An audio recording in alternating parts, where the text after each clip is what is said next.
Hello and welcome to Mindscapes, our series of conversations with men and women whose ideas, vision and philosophy define our contemporary world.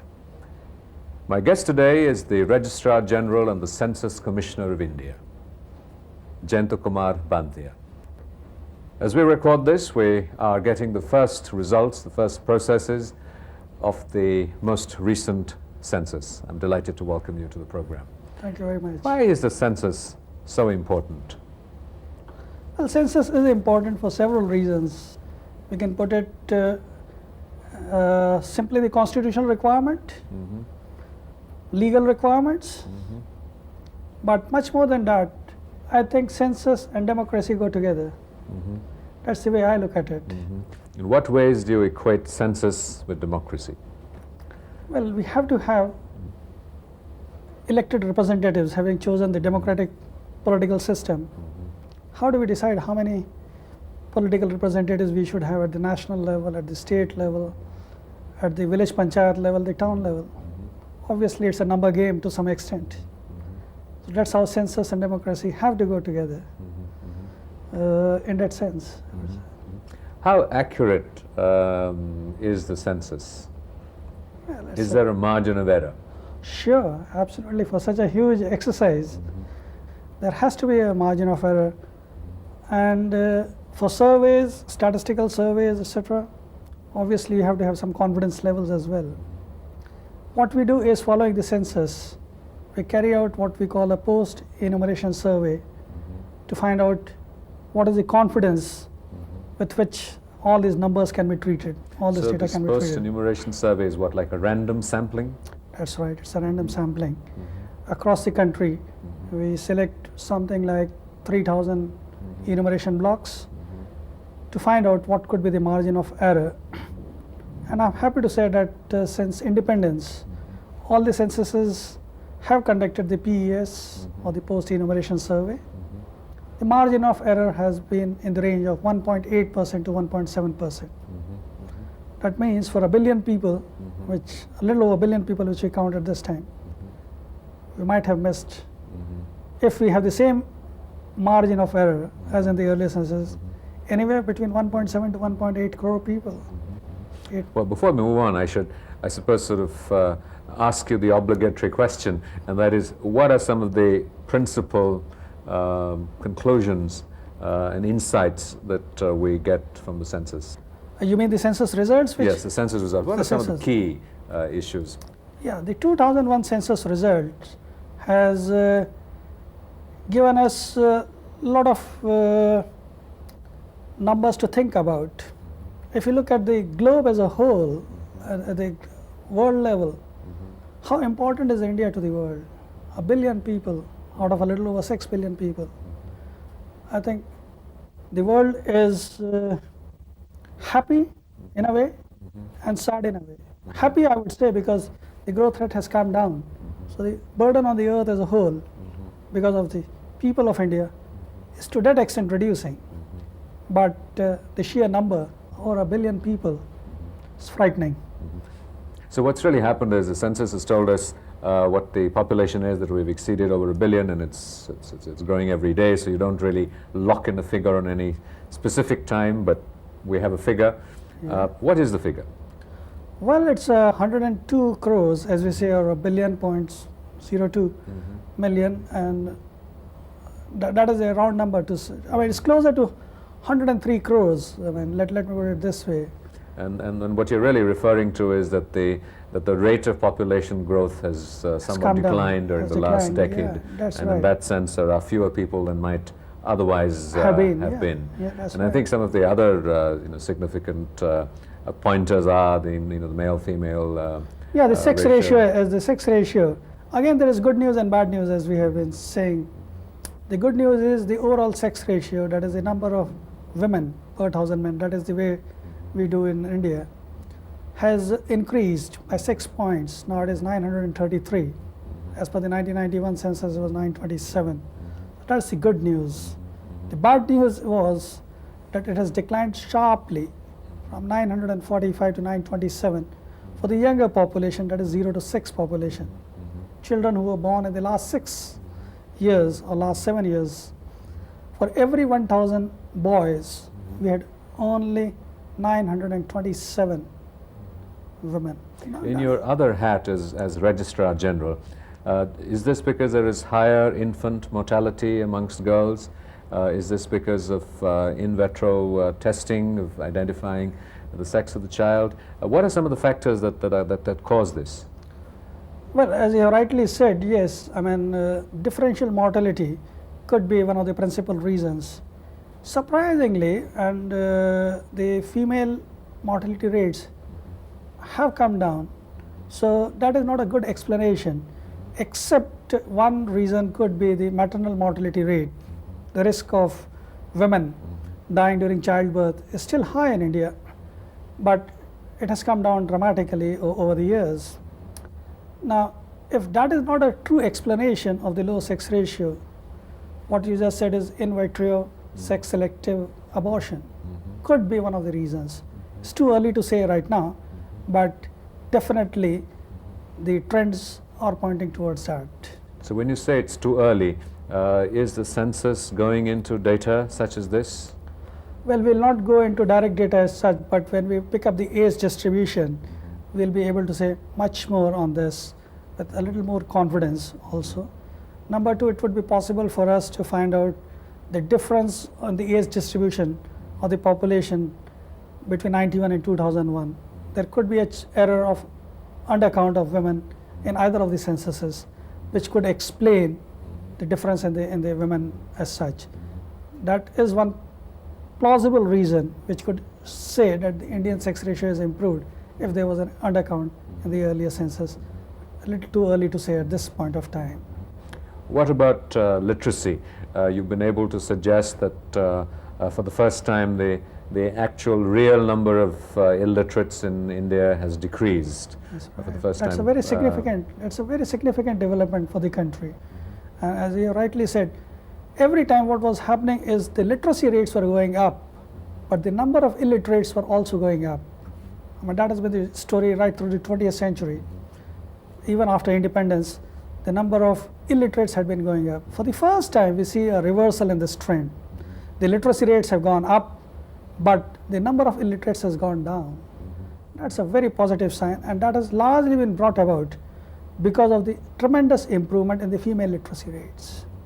There's a great deal of debate about how we define literacy in India, just the ability to sign your name or what. What yardstick do you use, and how effectively are your enumerators able to identify those that are illiterate? A very logical question, I would say, and everybody does suspect to some extent the literacy rates thrown up by the census. But let me reassure everybody here, there is a fair amount of consistency in the definition of literacy adopted by the Indian census and the definition which is adopted by several other survey making agencies like the NSSO, for example. So there is a fair amount of consistency, and one can do some external validation. That's one way to look at it. But you see, we define literacy, there are at least two important parameters in that. One is people who are 7+ only would be asked this question. For example, a child starts going to a school at the age of 4 or even 3 now, etc. He will not be or she will not be considered literate.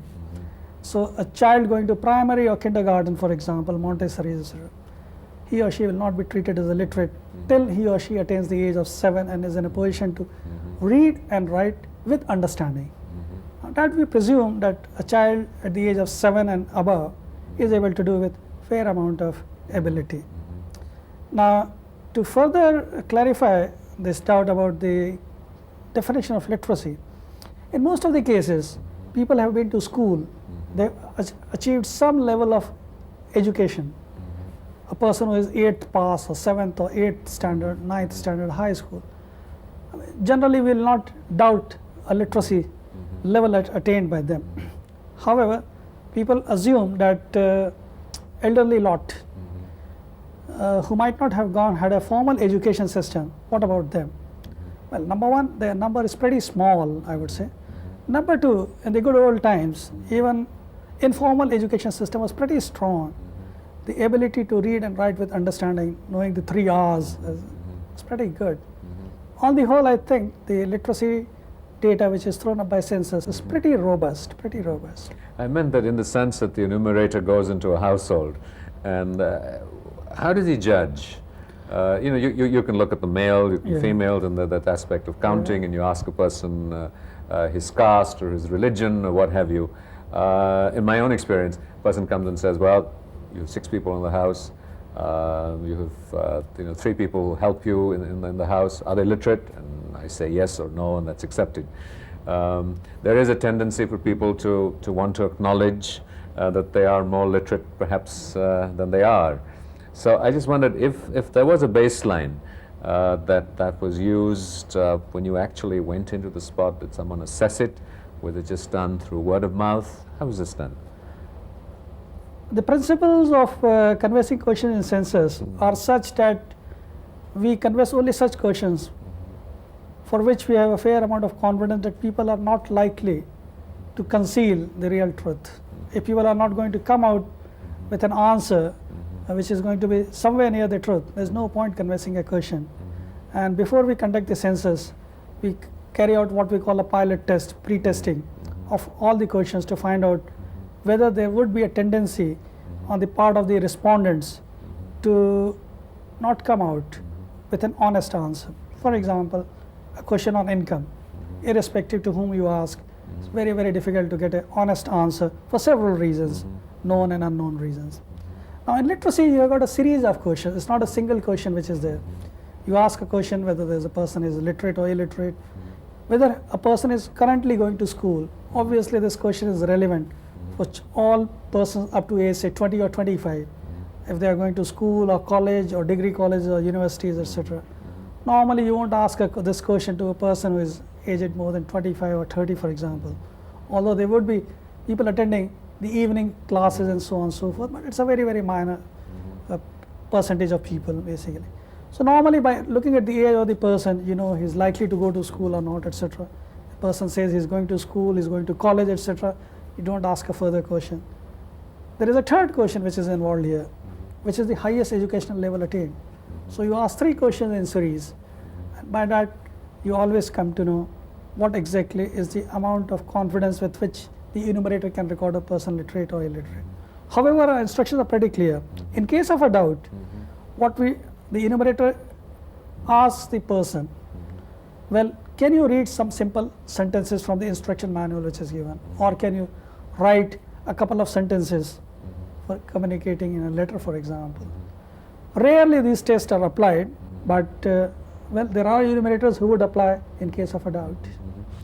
In what ways, what is the procedures that you use to decide the data that you're going to collect? I mean, there's this vast amount of information that any government, any decision-making process can use.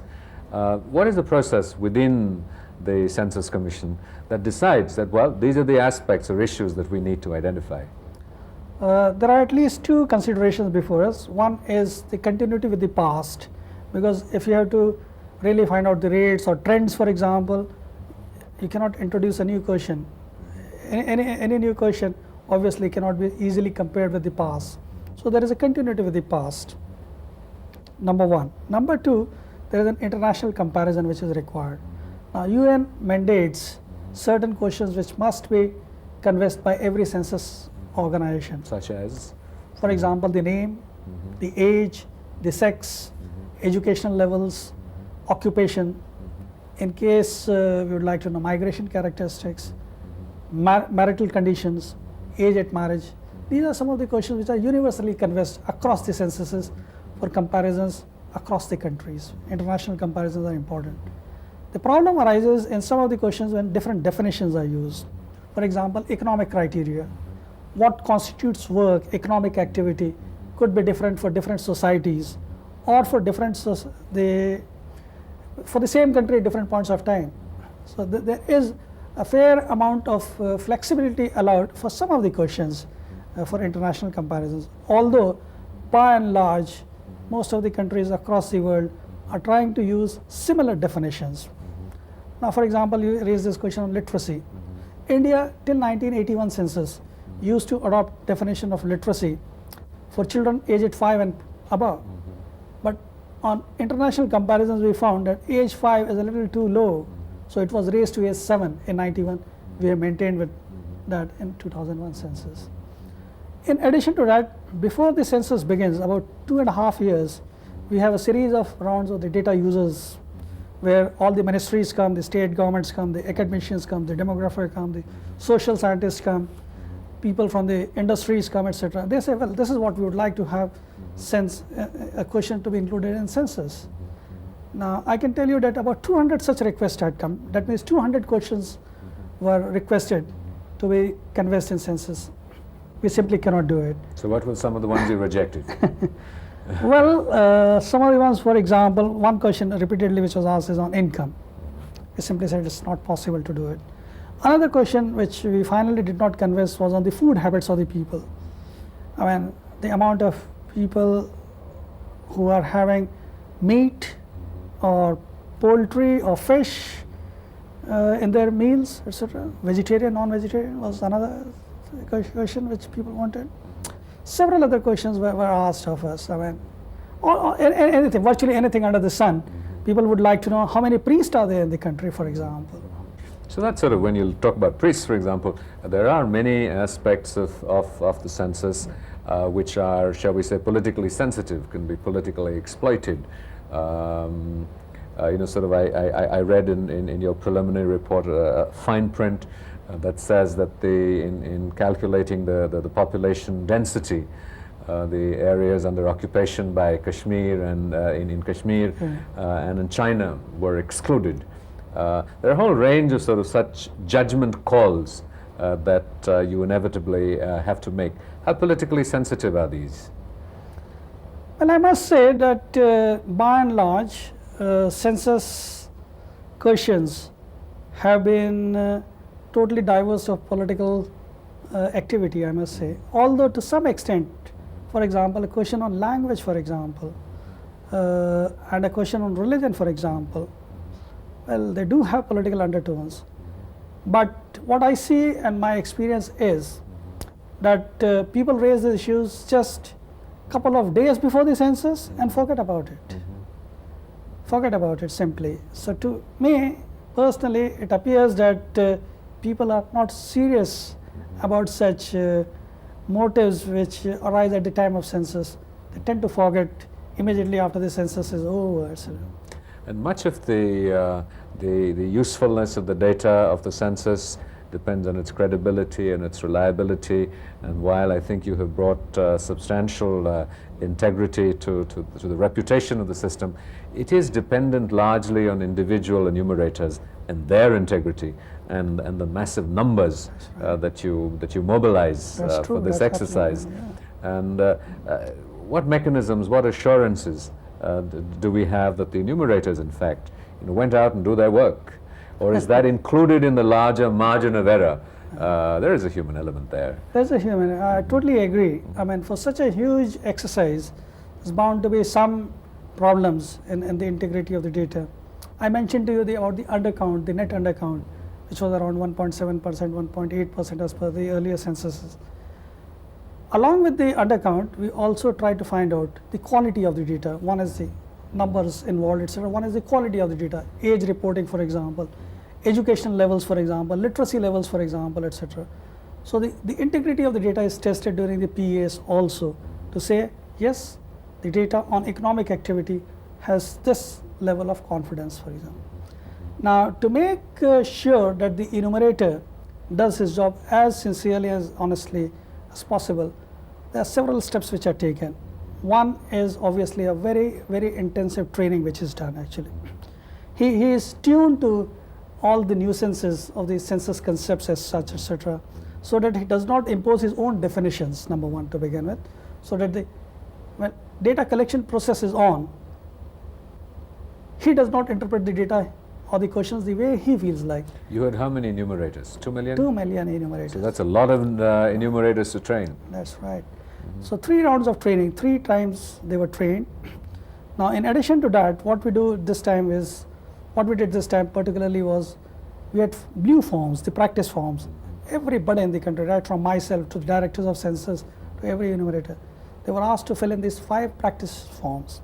The idea was to get conversant with the questions, the responses, etc. Find out what are the type of mistakes they are likely to commit, or people are not likely to come out with the proper answer. How do you elicit those answers? For example, age at marriage and your current age, and if it was a woman, what could be the age of the child, first child? There should be a fair amount of consistency which should be done. But much more that we are dependent on the people ultimately.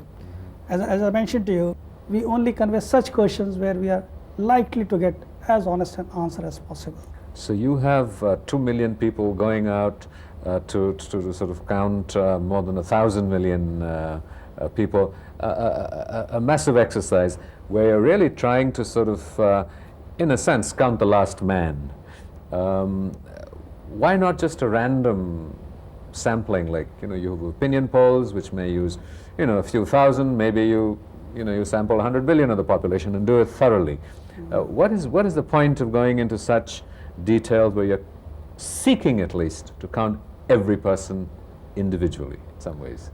Well, the census by its definition means counting everyone, and not counting everyone in the total geographical area. So there are two essence component of the census as such. The total geographical area of the country or of a state should be covered. Everyone within that area during the enumeration period should be counted. Well, the real answer as to why a census is required, as I mentioned to you, how do you hold a village panchayat election? I mean, you can't do a sample for a village, for example, as simple as that. What we call is the small area statistics. For small area statistics, you have to do a full count, which means, for example, you want to know a village in Arunachal Pradesh, village X, it has a population of 500. You would like to know how many people are literate over there. You can't do a sample really over there. And for very micro level planning, very good micro level planning, you must have all the data. You can't do a water supply scheme based on a survey, sample survey on that. It's very, very difficult. So you've been very charged by, as you described it, the numbers game. But what is the the application of this for you in terms of your own career, your own goals, your own aspiration as a member of the rather elite Indian Administrative Service? No, I won't. I mean, I'm only in this service for the simple reason I love meeting the public basically and doing something for them if I can actually. That's the only reason. Like my topic was smallpox and vaccination, public health policy during the British times, etc. The reason I've chosen it is for a simple reason. India has been the nerve center for every single epidemic. Influenza, plague, cholera. Now what is looming is AIDS. I just wanted to learn from history and these number games, etc. If there was an AIDS epidemic in this country, how would you handle it? Can we learn something from the past, or are we going to learn only every time a new experience as it is? I said, let's try to learn something from the past. When the infrastructure was so poor, I mean, the story of vaccination is amazing. Edward Jenner discovered it over there. The vaccine would be brought all the way from England to be inoculated here. It's amazing. So I just thought, and all the routes which are there, the typical routes from Bombay to say a place in UP, if there was an epidemic, how it would spread, what routes it would be crossing. Would it cross Madhya Pradesh, Gujarat, etc., etc., or it would go in a different direction? Can I learn something and tell the government, if there is an AIDS epidemic in Mumbai, within 6 months, this is the route it is going to be there, etc. If somebody can do it and with a fair amount of accuracy, I think it's a great service to the people. You can you can take up all the precautionary measures you feel like, etc., just because you know history so well, and you feel that history is going to repeat itself. That's all. Is it? Do you have the faith that with so. all the data and the information that somehow we can avoid history repeating itself? Yes, I think so. I particularly think so, yes. That's the only reason I'm studying this. That's the only reason. Influenza epidemic, the more I read about it, the more it was chilling. 25 million people in India were killed in 6 months. Can you believe this? If 25 people are killed today in 6 months of a disease, there's hue and cry. This we are talking about 1918 only, 80 years ago. 25 million people wiped out in 6 months' time. Nobody knows why. How do you distinguish between the route that, say, something like AIDS might follow and influenza, because the method of transmission are completely different? Yeah, I mean, one is an airborne disease, etc. But ultimately, it's human contact. And if there is a migration route from UP and Bihar, etc., the disease pattern follows this. Epidemiology routes are the same. That has been the great story for the plagues from Central Asia, the way they used to crisscross the Silk routes, for example. It's amazing stories. You have, as I sort of in jest mentioned, that you're sort of almost on leave from the London School of Economics, where you interrupted a PhD program to come back and assume this sort of almost hallowed position in India.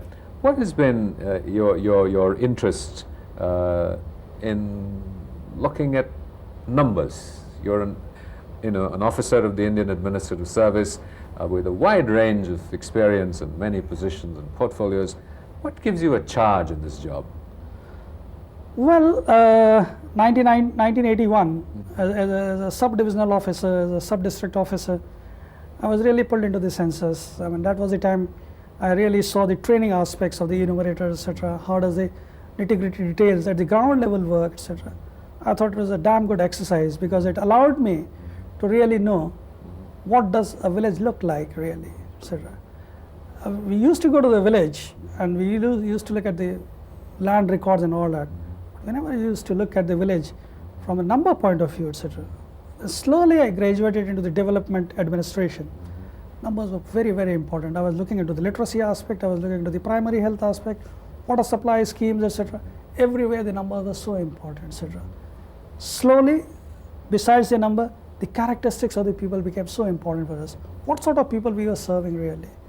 What exactly is the level of development which we are seeking for, etc. 1991, I was lucky to be selected as the Director of Census for Maharashtra state, and I thought it was a fantastic experience, particularly enumeration in Mumbai city now. Looking into a huge city, almost it was touching 10 million people. How do you do enumeration for 10 million people?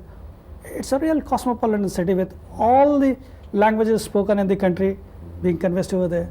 Now, you have got Marathi as your basic lingua franca over there. So you tell the enumerators, you teach them in Marathi, but when he goes, he finds people of all sorts of languages. To communicate with them, to get the data from them was really very challenging. I was lucky enough to be chosen for this course in London School of Economics, doing a degree in MSc in demography, and that really pulled me into the number game, the population dynamics, public health aspects, etc. Well, I think that has been my real challenge, I think, and I think I really enjoyed this. Mr. Banthia, thank you.